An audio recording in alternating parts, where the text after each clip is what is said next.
साथ मोनिका गुप्ता और आप देख रहे हैं हर खबर। अपनों को लाना है, यह हम इसलिए कह रहे हैं क्योंकि रूस और यूक्रेन संकट के बीच कई छात्र ऐसे हैं, कई भारतीय ऐसे हैं जो कि यूक्रेन में फंसे हुए हैं। उनके अभिभावक, उनके परिजन उनको स्वदेश लाने के लिए लगातार सरकार से गुहार लगा रहे हैं। और ऐसे में आपको बता दें कि सेना ने अब दूतावासों के निशाना बनाना शुरू कर दिया है। हजारों की संख्या में भारतीय छात्र भी यूक्रेन में फंसे हुए हैं। बताया जा रहा है कि प्रदेश के करीब 2000 जो छात्र हैं वो फंसे हुए हैं और उनको लाने के लिए प्रदेश सरकार लगातार प्रयासरत है। यूक्रेन में हालत और ज्यादा बिगड़ती जा रही है। अब रूस ने यूक्रेन की राजधानी कीव को घेरना शुरू कर दिया है। यूक्रेन में बमबारी लगातार जारी है। साथ ही रूसी सेना ने अब दूतावासों के निशाना बनाना शुरू कर दिया है।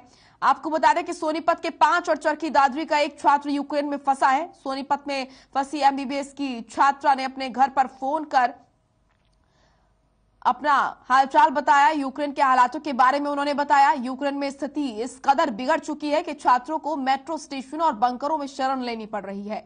तो वहीं दूसरी तरफ पीएम मोदी ने भी रूस के राष्ट्रपति व्लादिमीर पुतिन से बातचीत की है और हमलों को रोकने की अपील की है, युद्ध को रोकने की अपील उन्होंने की है। तो यूक्रेन में हालात लगातार बिगड़ते जा रहे हैं। ऐसे में अभिभावकों की, परिजनों की गुहार है कि अपनों को लाना है। प्रदेश सरकार से, केंद्र सरकार से लगातार अपील कर रहे हैं कि उनके बच्चों को उनके देश वापस लाया जाए, क्योंकि जिस तरह की स्थिति रूस और यूक्रेन के बीच में बनी हुई है, लगातार जो युद्ध है वो बढ़ता जा रहा है। ऐसे में अब यूक्रेन में फंसे छात्रों के जो अभिभावक हैं वो लगातार परेशान, अपने बच्चों से लगातार संपर्क कर रहे हैं और उनकी मांग है, लगातार अपील कर रहे हैं प्रदेश सरकार से और केंद्र सरकार से कि उनके बच्चों को जल्द से जल्द स्वदेश लाया जाए। तस्वीरें आप देख रहे हैं, ये वो अभिभावक हैं जो कि अपने बच्चों को प्रदेश वापस लाने के लिए गुहार लगा रहे हैं। लगातार इनकी चिंता बढ़ रही है क्योंकि यूक्रेन में हालात और ज्यादा बिगड़ते हुए नजर आ रहे हैं। अब रूस ने यूक्रेन की राजधानी कीव को घेरना शुरू कर दिया है। यूक्रेन में बमबारी लगातार हो रही है। साथ ही रूसी सेना ने अब दूतावासों को निशाना बनाना शुरू किया है। हजारों की संख्या में भारतीय छात्र ऐसे हैं जो कि यूक्रेन में फंसे हुए हैं। अकेले प्रदेश के 2000 बच्चे फंसे हुए हैं यूक्रेन में। तो ऐसे में वो अभिभावक जिनके बच्चे यूक्रेन में फंसे हुए हैं और वो परिजन जिनके जानने वाले फंसे हुए यूक्रेन में, वो लगातार प्रदेश सरकार से और केंद्र सरकार से गुहार लगा रहे हैं। बंकर्स में पहुंच जाए अपना सेफ, और शायद मोर देन 24 आवर्स हम लोगों को ये हो सकता है कि मोर देन 24 आवर्स या फिर 48 आवर्स भी, जिस भी तरह से कंडीशन रहेगी, हमें वहां पे रहना पड़ जाएगा। तो अभी कुछ प्रोबेबली 24 आवर्स तक तो मान के चलिए कि 24 आवर्स तक हमें रहना ही रहना है। इससे ज्यादा भी हो सकता है, इससे कम भी हो सकता है। वो डिपेंड करेगा सिचुएशन पे कि यहाँ पे कैसी सिचुएशन रहती है। तो चलो रिया बेटा, और क्या मतलब यहाँ सरकार को आप क्या कहना चाहते हो? आपको वहां पे क्या क्या परेशानियां हो रही हैं और आपके घर वालों को क्या परेशानियां हो रही हैं? अभी फिलहाल तो सरकार से सिर्फ इतना ही कहना चाहेंगे कि जैसे सरकार ने अफगानिस्तान में इवैक्यूएशन करा था, अपने इंडियन गवर्नमेंट ने इंडियन सिटीजन को निकालने के लिए इवैक्यूएशन करा था, तो ऐसी ही इवैक्यूएशन करी जानी चाहिए। इतने 18,000 स्टूडेंट्स हैं हमारे यहाँ पे, तो एटलीस्ट कुछ तो निकले हैं। यूक्रेन में वो 5th ईयर में है और अभी उसका 1.5 साल बचा हुआ है और बढ़िया पढ़ाई चली हुई थी, लेकिन एकदम से अचानक ये ऐसा वो हुआ, रूस ने वहां पे हमला कर दिया और खार्किव के अंदर रूस की सेनाएं भी घुस चुकी हैं। अब उन बच्चों को इंस्ट्रक्शन ये आई हैं कि आप मेट्रो स्टेशन पे चले जाइए। मेट्रो स्टेशन जो होता है बेसमेंट में होता है, बंकर की तरह होता है, क्योंकि रूस की सेनाओं ने कीव पे जो रिहायशी इलाके हैं उन पे भी हमला करना शुरू कर दिया है। तो खार्किव में भी ये डर है कि वहां रिहायशी इलाकों में हमला ना कर दें, तो उससे हमें भी पैनिक है और बच्चों को भी डर लग रहा है कि भाई अब कैसे करें ऐसे युद्ध की स्थिति में, क्योंकि बच्चों ने तो कभी देखा ही नहीं है। वो सारे अभी एज ही क्या है उन लोगों की, हम तो फिर भी बड़े हैं, लेकिन फिर भी हमारे लिए भी परेशानी है। अगर युद्ध की स्थिति होती है तो उसमें बहुत सोच समझ के संभल के रहना पड़ता है। और वहां पे अब उनको खाने पीने की भी परेशानी है। पैसे उन्होंने एटीएम से या एक्सचेंज करवाए, डॉलर एक्सचेंज करवाए, उन्होंने वहां की करेंसी तो ले ली है, लेकिन अब सारे के सारे मॉल बंद हैं, वहां पे सब बाजार बंद हैं, कहीं से कुछ खाने या सामान नहीं खरीद सकते। खाने पीने जो उन्होंने ले लिया, पानी या खाने पीने का सामान ले लिया, वो अब लेके मेट्रो स्टेशन पे चले गए हैं। और मेरा लड़का यूक्रेन में एमबीबीएस का कोर्स करने के लिए 4 साल पहले से वहाँ पढ़ाई कर रहा है। और जब युद्ध का जिक्र सुना तो बहुत ज़्यादा दिमाग में टेंशन हो रही है। तो प्रशासन से गुहार है हमारी है कि किसी तरह से हमारे बच्चे को यूक्रेन से ले जाए।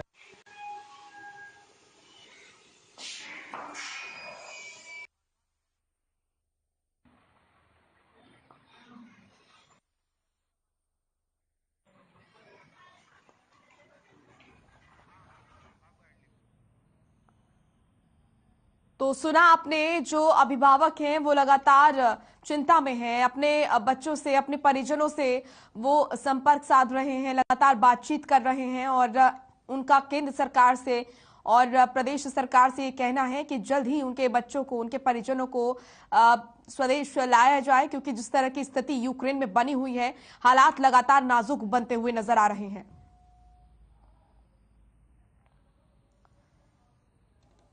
तो यूक्रेन में हालात और ज्यादा बिगड़ते नजर आ रहे हैं और अब रूस ने यूक्रेन की राजधानी कीव को घेरना शुरू कर दिया है।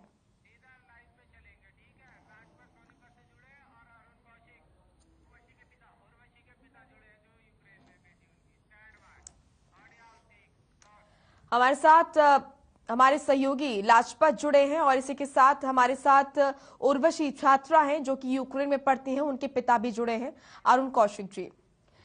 अरुण कौशिक जी, सबसे पहले मैं आपके पास आऊंगी क्योंकि जाहिर सी बात है चिंता आपको बहुत होगी, आपकी बेटी क्योंकि यूक्रेन में है और जिस तरह के हालात यूक्रेन में बने हुए हैं उससे कोई भी हो, कोई भी अभिभावक हो, उनको अपने बच्चों की चिंता होगी।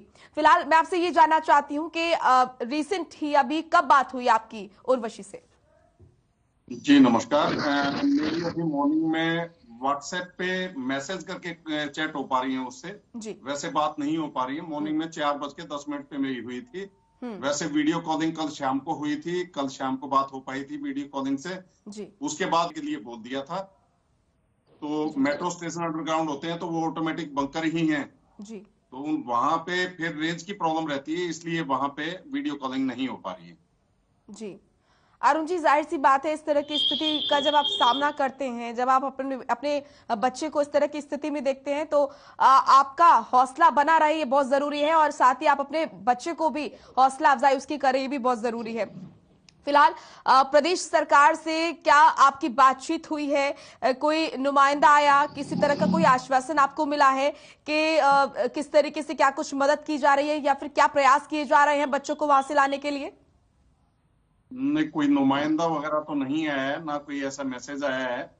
बाकी उनके माध्यमों से हमें पता चला है कि पोलैंड या हंगरी के थ्रू वहां से बच्चों को पहले पोलैंड या हंगरी लेके जाएंगे बसों में और वहां से फिर उनको लाने की प्लानिंग बनाई है सरकार ने। जी बिल्कुल। और अरुण जी, अगर बात करें उर्वशी की जो कि आपकी बेटी है, तो फिलहाल किस तरह की बातचीत हो पा रही है? क्या वहां पर स्थिति कैसी बनी हुई है? क्या उनका कहना है? क्या वहां पर डर का माहौल है या फिर अभी वो सुरक्षित है वहां पर? जाहिर सी बात है कि सुरक्षित है या नहीं है वो तो इससे पता चल रहा है कि उन्हें जो बंकर है वहां पर रहना पड़ रहा है, लेकिन फिर भी जब आपकी बातचीत हुई तो किस तरह का माहौल, किस तरह की स्थिति उन्होंने बताई? ऐसे कल मॉर्निंग में वहां पे रूस ने अटैक किया और खार्किव है, खार्किव मात्र 30-40 किलोमीटर दूर है रूस के बॉर्डर से। तो वहां पे खार्किव में जैसे अपने यहाँ ऑर्डिनेंस फैक्ट्री होती है, ऐसे ही ऑर्डिनेंस फैक्ट्री भी है और एयर बेस भी है, आर्मी बेस है। तो पहले वहीं पे अटैक किया था, खार्किव में भी अटैक किया था, कीव में भी किया था। तो खार्किव में जब अटैक हुआ, धमाकों की आवाज से बच्चे उठे थे। उसके बाद फिर डर का माहौल तो बना ही है उनके मन में, बिल्कुल, लेकिन फिर भी मैं उनके हौसले को दाद दूंगा कि वो ऐसा कुछ शो नहीं करेगा कि पापा ये चिंता मत करना, आप हम सुरक्षित हैं। बिल्कुल अरुण जी, बहुत जरूरी है कि आप भी जो है अपना हौसला बनाए रखें और अपने बेटी से भी बात करते रहे। प्रदेश सरकार भी लगातार प्रयास कर रही है, जल्द ही बच्चों को वापस लाया जाएगा। आपके साथ में फिर जुड़ूंगी। मेरे सहयोगी भी लाजपत जो है सोनीपत से लगातार बने हुए हैं। लाजपत, आप तक आवाज पहुंच रही है? जी बिल्कुल, देखिए आपको बता दें कि जब बच्चे हैं वो कहीं ना कहीं जब घर से बाहर शाम को रह जाते हैं तो पेरेंट्स को वैसे ही चिंता हो जाती है। और ये तो बहुत बड़ी बात है कि इस परिवार को सलूट है, क्योंकि संयम और शांति से ही किसी चीज को जीता जा सकता है। हम भी अपील यही करते हैं हर खबर हरियाणा की तरफ से कि जो बच्चे हैं, हमारे जिला सोनीपत से 5 बच्चे हैं जो फंसे हुए हैं, उनके परिवार से हम भी उनके साथ हैं। उनको संयम और शांति से जीतना होगा और लड़ाई के साथ। ऐसा नहीं है कि कोई परिवार से बच्चा जब दूर रहता है तो लाजमी है कि उनको चिंता बढ़ती है, और हम उनके साथ हैं। घबराने की जरूरत नहीं है, क्योंकि देश के प्रधानमंत्री की बातचीत हो चुकी है, मुख्यमंत्री की बातचीत हो चुकी है। तो कहीं ना कहीं उस परिवार को भी संयम और शांति से जीतना होगा। क्योंकि आपको बता दें कि जब बच्चा अगर सुबह घर से निकलता है और शाम तक घर नहीं पहुंचता तो वैसे ही पेरेंट्स को चिंता रहती है। और ये तो 2 युद्धों के बीच में बच्चे फंसे हुए हैं। तो ये जरूर है कि लाजमी है कि जो परिवार है उनकी जो नींद और भूख बिल्कुल जो है वो बिल्कुल परेशानी में होंगे। लेकिन हम उनके साथ हैं और जरूर इन बच्चों को जल्द से जल्द हमारे भारत में लाया जाएगा। कहीं ना कहीं देश के प्रधानमंत्री का बहुत बड़ा संकेत है। और कहीं ना कहीं आपको बता दें कि जो परिवार हैं वो उनको कहीं ना कहीं जरूर सरकार से बातचीत जारी है, लेकिन जरूर जल्दी ही इस पर कोई बड़ा फैसला आ सकता है। जी बिल्कुल सही कहा आपने कि अभिभावकों की जो चिंता है वो लाजमी है। अरुण जी, जिस तरीके से हमारे सहयोगी ने भी बताया कि पूरा देश इस वक्त जो है वो आपके साथ है और संयम बरतने की बहुत ज्यादा जरूरत है। साथ ही साथ जो धैर्य है वो भी आप बना कर रखिए। फिलहाल मैं ये जानना चाहती हूँ कि जो उर्वशी है वहां पर बंकरों में जो स्टूडेंट्स हैं वहां पर रुके हुए हैं, तो खाने पीने की व्यवस्था किस तरह की है? क्या उन्हें खाना पीना मिल पा रहा है या फिर उसको लेकर भी संघर्ष करना पड़ रहा है?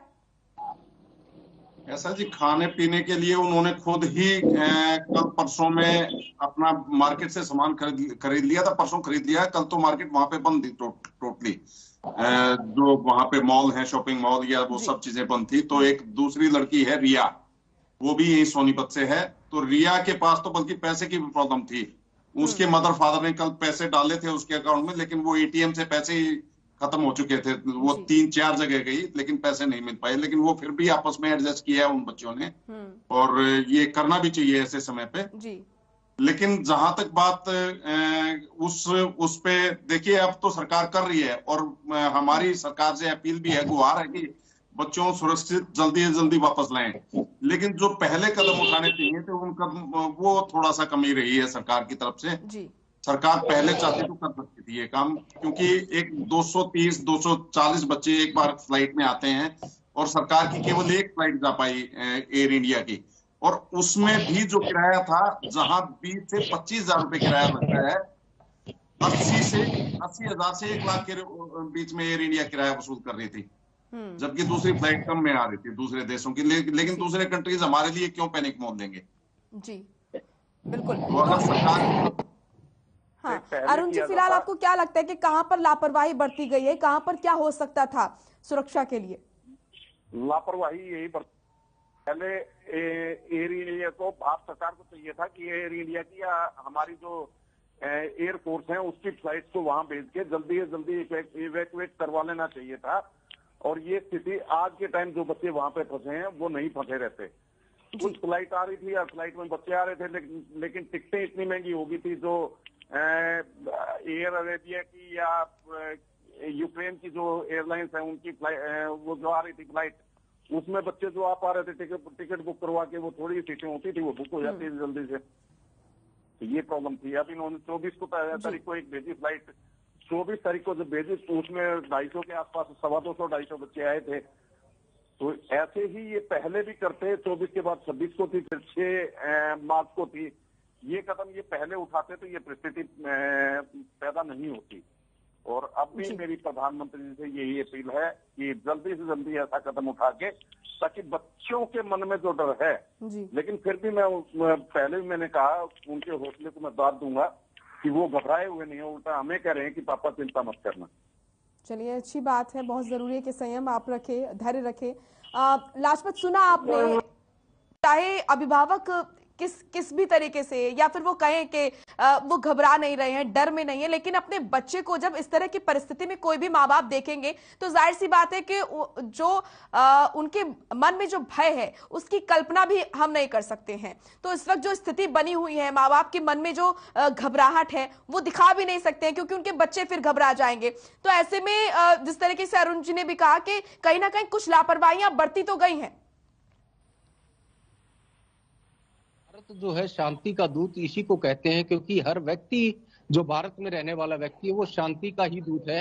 और मैं सल्यूट करता हूं इनके पेरेंट्स को भी, क्योंकि जो संयम और शांति से जिस तरीके से ये परिवार जो लड़ाई लड़ रहा है, क्योंकि आपको पता है मोनिका, जब हम खुद घर से निकलते हैं तो हमारे पेरेंट्स को भी इतनी बड़ी चिंता होती है, क्योंकि सुबह से शाम तक हम फील्ड में रहते हैं, अपने देश में रहते हैं, अपने घर में रहते हैं। लेकिन जो बच्चा दूसरे देश में फंसा हुआ है वो बच्चा भी कितनी हिम्मत के साथ है, ये पेरेंट्स भी कितने हिम्मत के साथ हैं। तो हमारी यही अपील रहेगी कि देश के प्रधानमंत्री से भी जल्द से जल्द, ताकि इन बच्ची के जो पेरेंट्स हैं उनसे बातचीत हो, उनसे कांटेक्ट हो, और ये संयम शांति की जो बात है इसको जल्द से जल्द, बच्चों को जल्द से जल्द अपना देश में बुलाना चाहिए, और जल्द से जल्द इन बच्चों को बुलाकर इनके पेरेंट्स से मिलवाना चाहिए। क्योंकि आपको पता है कि जिसका बच्चा जब घर से बाहर होता है तो उसके घर की जो है सुख शांति वो बिल्कुल ही छीन जाती है। लेकिन ये परिवार कहीं ना कहीं जो है, 5 परिवार हैं जो सोनीपत में, उनके जिनके 5 बच्चे हैं वो फंसे हुए हैं। तो ये कहीं ना कहीं शांति की ही तो बात है, अपने घर में बिल्कुल संयम और शांति से बैठे हुए हैं और लगातार अपने बच्चों से बातचीत कर रहे हैं।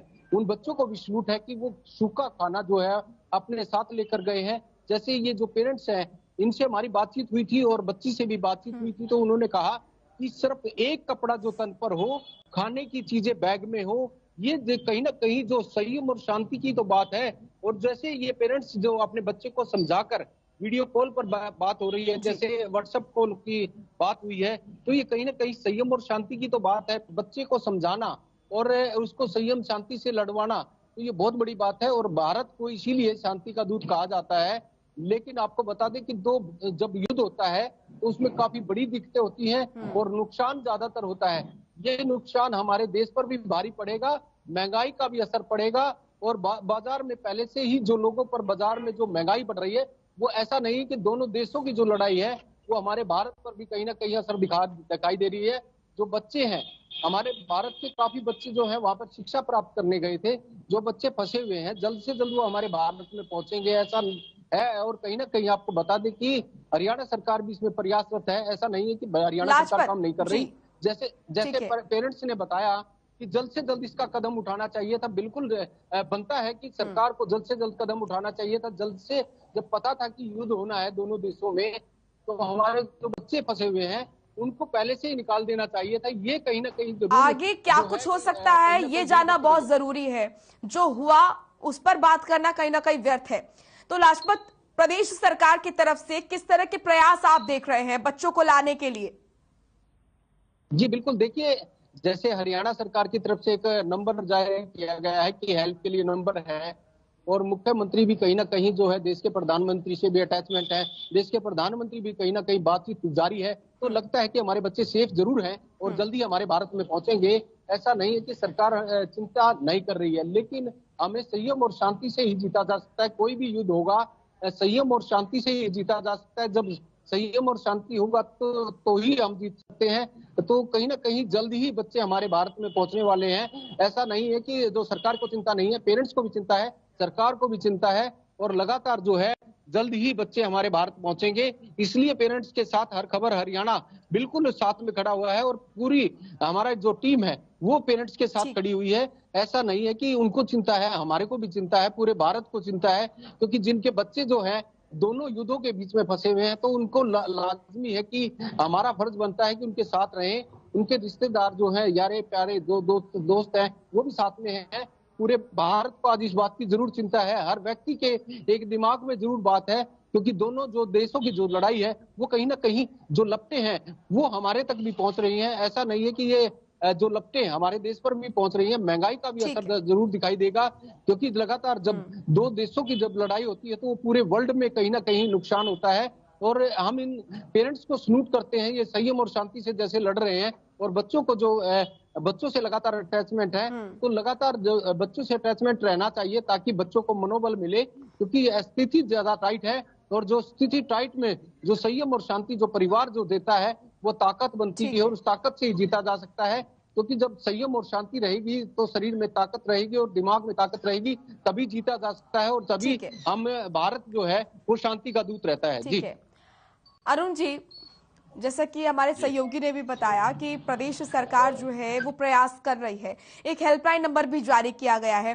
क्या उसके जरिए आपने बातचीत करने की कोशिश की कि सरकार से कि किस तरह की क्या कुछ चीजें की जा रही है, कब तक बच्चों को लाया जाएगा, इस हेल्पलाइन नंबर का फायदा होता हुआ नजर आ रहा है क्या? जी हेल्पलाइन नंबर तो दिया है, इसमें ये ट्राई करो तो फोन मिलता नहीं है, क्योंकि बहुत सारे बच्चे हैं, हरियाणा के ही 2000 बच्चे हैं जी। तो कैसे बात हो पाएगी। लेकिन वहाँ के मैंने बिटिया के पास वहाँ के वो हैं जो अपनी एम्बेसी जारी किए हैं, पोलैंड और वहाँ के भी जारी किए हैं, वहाँ जो हेड बनाए हैं अलग अलग, पोलैंड का, हंगरी का, अलग अलग टीमें बनाई हैं, तो वहाँ जो एम्बेसी है अपनी यूक्रेन में, वहाँ बिटिया टच में है। जी ठीक है। अरुण जी, उर्वशी कब से पढ़ाई कर रही है यूक्रेन में और कितना समय हो गया है, क्या इस तरह के हालात कभी पहले बने थे? जी नहीं, उर्वशी 2017 में गई थी वहां पढ़ने के लिए, अब उसका 5th ईयर है और अभी उसका 1.5 साल बचा है, नेक्स्ट ईयर उसको वापस आना है 2023 में, जुलाई में पूरा डिग्री कंप्लीट करके। तो वहां इस तरह की स्थिति पहले कभी नहीं बनी है, तो फर्स्ट टाइम हुआ है कि इस तरह की पैनिक क्रिएट हुआ है, रूस ने अटैक किया है। जी, और हम समझ सकते हैं कि एक एक दिन किस तरीके से काटना आपके लिए मुश्किल हो रहा होगा। इसके लिए बहुत जरूरी है कि उर्वशी से आपकी बात होती रहे। क्या लगातार रोज आपकी बातचीत हो रही है, और अगर रोज हो रही है तो कितनी बार आप उर्वशी से बात कर लेते हैं? जी पहले तो हर रोज एक बार रात को होती थी, अब कल हमारे दिन में कई बार बात हुई और रात को भी मेरी 4-10 पे भी बात हुई, उसके बाद भी व्हाट्सएप पे मतलब मैसेज के थ्रू बात हो रही है, व्हाट्सएप पे मैसेज कर सकते हैं, क्योंकि वहाँ उसकी प्रॉब्लम थी कि नेट वहाँ पूरा नहीं आ रहा था, वाईफाई की मेट्रो स्टेशन की यहाँ प्रॉब्लम थी। तो लेकिन बच्ची ने हौसला बनाया हुआ है, बच्ची हमें हौसला दे रही है उल्टा। जी बिल्कुल अरुण जी, संयम बना के रखें, धैर्य बनाकर रखें और हौसला बनाए रखें, अपनी बेटी का भी, खुद का भी। और हम लगातार प्रयास कर रहे हैं कि प्रदेश सरकार पर जो है, केंद्र सरकार पर जो है दबाव बनाया जाए ताकि जो बच्चे हैं वो जल्द से जल्द वापस आए, और लगातार प्रयास किए भी जा रहे हैं। लाजपत, आपका बहुत बहुत शुक्रिया। अरुण जी, आपका भी बहुत बहुत शुक्रिया हमारे साथ जुड़ने के लिए और तमाम जो चीजें हैं, तमाम जो स्थिति है वो हमसे साझा करने के लिए। फिलहाल इस बुलेटिन में इतना ही। आप देखते रहिए हर खबर। नमस्कार।